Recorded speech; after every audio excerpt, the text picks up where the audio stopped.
नमस्कार दोस्तों, हिंद सरोकार न्यूज़ में एक बार फिर आपका स्वागत है।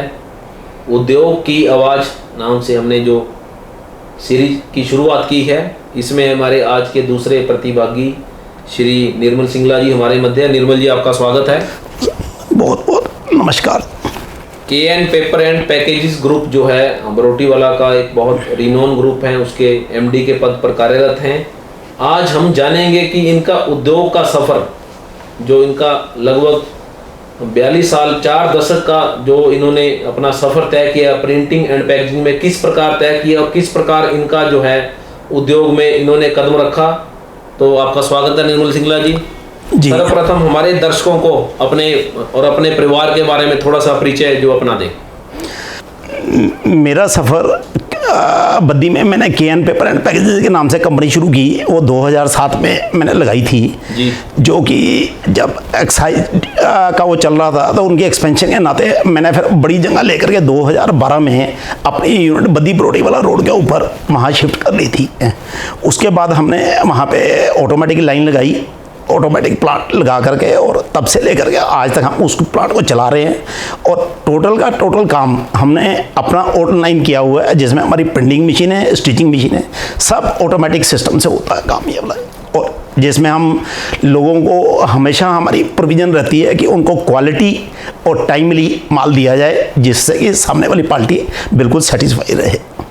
तो आपका प्रिंटिंग जगत में आना किस प्रकार हुआ? इस रुझान में आपका पारिवारिक था या आपका पीछे से आपको लगा? चंडीगढ़ में किस तरह सफर शुरू हुआ? चंडीगढ़ में पिताजी शुरू से ही प्रिंटिंग लाइन में थे और उन्होंने प्रिंटिंग प्रेस लगाई हुई थी। हमारी चंडीगढ़ में प्रिंटिंग प्रेस है मंजू आर्ट प्रिंटर्स के नाम से, इंडस्ट्रियल एरिया फेज 1 चंडीगढ़ में हमने लगाई हुई है। कब लगी थी? ये 1980 में से पिताजी काम करते आ रहे हैं, और उसके बाद मेरी ज्वाइनिंग हुई वहाँ पे, और तब से लेकर के मैं भी उस प्रेस के बीच में कार्यरत हूँ और काम कर रहा हूँ उनके साथ ही। पिताजी का तो 2008 में देहांत हो गया था, तब से लेकर के फिर मैं उस प्रेस को, उसके बाद मैं अकेला ही उसको चलाता आ रहा हूँ उसको ही है। और वहाँ पे चंडीगढ़ में हमने अपनी पहली ऑफसेट मशीन 1986 में, जब चंडीगढ़ शहर में सिर्फ 3 मशीनें हुआ करती थी, तो तब हमने मशीन ला के लगाई थी। तब से लेकर के आज दिन तक हम अपनी ऑफसेट मशीनें चंडीगढ़ में भी चला रहे हैं, और वहाँ पे हमारा किताबी बुक वर्क का काम है। तो जो आपने बरोटीवाला में यूनिट लगाए, उसकी क्या खासियत है? वो जो आपने यहाँ लगाए, ऑटोमेटिक लगाए आपने, उसकी खासियत ये है कि जब मैं बद्दी, मेरा आने का कारण था कि मुझे किसी एक कंपनी ने बद्दी आने के लिए न्योता दिया था। वो मेरे से चंडीगढ़ की यूनिट में अपना बद्दी का काम करवाते थे ये, और मेरे से कलर डब्बा बनवाते थे, और अपने वारंटी कार्ड, गारंटी कार्ड और कुछ प्रिंटिंग का मटेरियल छपवाते थे। और उस तहत उन्होंने मेरे को बद्दी में इनवाइट किया था कि आप अपना एक यूनिट बद्दी में भी लगाओ, कि हमारे को दूर पड़ता है कि हाँ, तो कि उन्होंने हमें न्योता दिया कि आप बद्दी में यूनिट लगाओ ताकि हमारा काम यहाँ बद्दी में लोकल के लोकल हो जाए। तो उस कंपनी के पास में ही हमने अपना यूनिट लगाया, शुरू किया काम, और हमने उनकी सप्लाई, उसके साथ साथ हमारे कुछ और कस्टमर्स भी थे जिनको हमने फिर लोकल के लोकल यहीं से सप्लाई देनी शुरू कर दी उनको। तो आपके जो क्लाइंट थे वही आपके लिए देवता बनकर आए कि जी भूमि में आप कदम रखो। जी देवभूमि से हमारा शुरू से ही प्यार रहा है। पिताजी ने भी एक प्लाट लिया हुआ था, वो प्लाट उन्होंने भी 1982 में प्लाट लिया था, जो कि 1995-96 तक उन्होंने वो प्लाट रखा ये वाला है। तब अगर हमें ये पता होता कि बद्दी में आगे यूनिट लगाना, तो वो प्लाट को हम कभी भी ना बेचते उसको, ये वो प्लाट रखते। वो प्लाट उन्होंने अच्छा खासा 5 कनाल का प्लाट HPSADC में लिया हुआ था उन्होंने, लिया था जब विशेष औद्योगिक पैकेज की आहट नहीं थी। थोड़ा सा मंदा भी हो गया था, मंदा भी हो गया था, तो प्लाट फिर दे दिया, क्योंकि उस टाइम बद्दी में कोई स्कोप नहीं नजर आता था ये। फिर 2006 में दोबारा बद्दी आना हुआ, मैंने HPSADC से ऑक्शन में प्लाट खरीदा, और खरीद कर उसको बनाया, और 2007 में मैंने अपना KN पेपर एंड पैकेजेस के नाम से अपना यूनिट को शुरू किया दोबारा से। तो आपका ये जो हिमाचल आने का सफ़र किस प्रकार आपका रहा, किस तरह का आपका रहा, किस तरह के लोग हैं, किस तरह का एडमिन है? जब आप यहाँ आए तो आप अनजान थे इन चीज़ों को, कि कैसे आपने पार पाया, क्या क्या दिक्कतें आपको आई? राणा जी, हमने हिमाचल आकर के काफ़ी कुछ सीखा है, काफ़ी कुछ लोगों के साथ, नई लोगों के साथ अट्रैक्शन हुई, और यहाँ पे आने का हमारा एक कारण ये भी था कि बद्दी के बीच में गवर्नमेंट की उस टाइम में इनकम टैक्स की और एक्साइज ड्यूटी की सब्सिडी और एग्जम्पशन थी।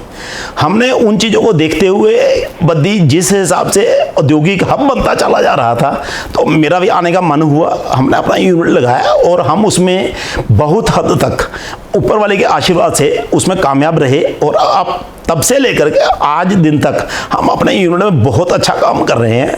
उसी चीज़ को देखते हुए हमने 2019 में अपना एक नया यूनिट केएन इंडस्ट्री के नाम से और लगाया है, जिसमें हमने यहाँ पे भी 6 कलर की विद कोटर हाइडलबर्ग मशीन लगाई, प्लंटा मशीन लगाई और उसके अलायंस में हमने अपनी सभी मशीनें लगा करके आज वहाँ हम कलर बॉक्सेस काफ़ी अच्छी क्वांटिटी में बना रहे हैं। और मोनो कार्टून्स का काम और कलर बॉक्सेस का काम हम वहाँ पे रेगुलरली करते आ रहे हैं।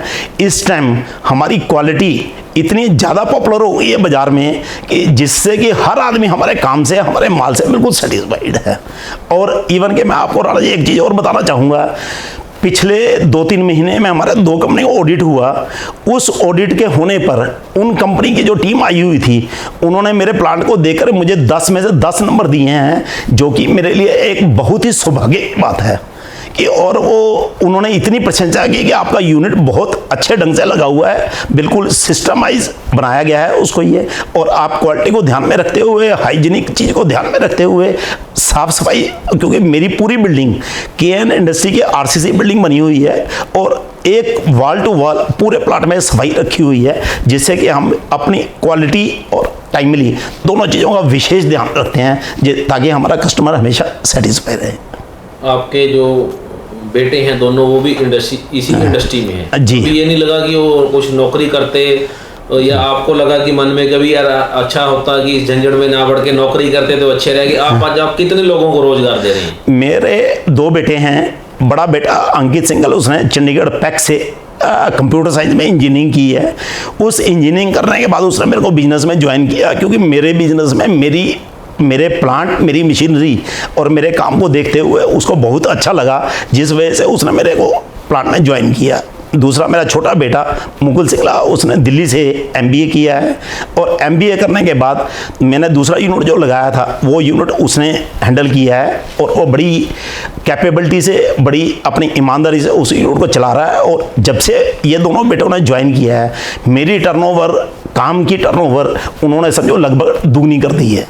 तो जो उनका पढ़ाई का मकसद था वो नौकरी ना होकर आपके में समाहित होकर बिजनेस को, उन्होंने पारिवारिक बिजनेस को आपके और ज़्यादा बढ़ाया। और जी, तो अब बात करते हैं सिंगला जी उद्योग की आवाज़ के तहत कि वर्तमान में आपको जो है बीबीएन में या पूरे प्रदेश में उद्योगों को क्या क्या दिक्कतें आ रही हैं?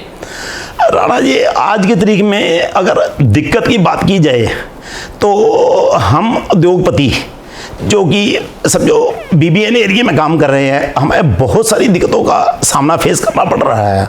सबसे पहले तो एक दिक्कत हमारी मड़ा वाली सड़क पिछले 2 साल से कंप्लीटली टूट चुकी है, जिसके लिए हमने बीबीएनआई के चैनल के थ्रू और दूसरी जितनी भी बद्दी में एजेंसियाँ बनी हैं उन सब के तहत सरकार को कई बार इस बात से अवगत कराया। उसके बावजूद भी वो सड़क आज तक रिपेयर भी नहीं हो पाई है। नई बनी तो दूर की बात है, रिपेयर भी नहीं हो पाई है। और उस सड़क पे 1-1 फुट के गड्ढे पड़े हुए हैं, जिससे कि आने जाने में जो रास्ता 3 मिनट का रास्ता है उसमें आने जाने में 15 मिनट से ऊपर वहाँ टाइम खराब हो जाता है, गाड़ियों की बुरी हालत हो जाती है और डिस्क तक हिल जाती है। और एक चीज़ मैं आपके नोटिस में और लाना चाहूँगा, आज की तारीख में हिमाचल में भी बीजेपी की सरकार है, हरियाणा में भी बीजेपी की सरकार है। दोनों जगह बीजेपी की सरकार होने के बावजूद भी अगर सरकार 2 किलोमीटर का रास्ता नहीं बना पा रही है तो उद्योगों को क्या सुविधा मिल पाएगी? और क्या क्या मुद्दे हैं उद्योगों? दूसरा मुद्दा हमारा है जी, सरकार की तरफ से 118 का मुद्दा है। मैं अपनी यूनिट में एक्सपेंशन करना चाहता था, बट मैंने कुछ ज़मीन खरीदी हुई है और उसकी 118 अप्लाई की।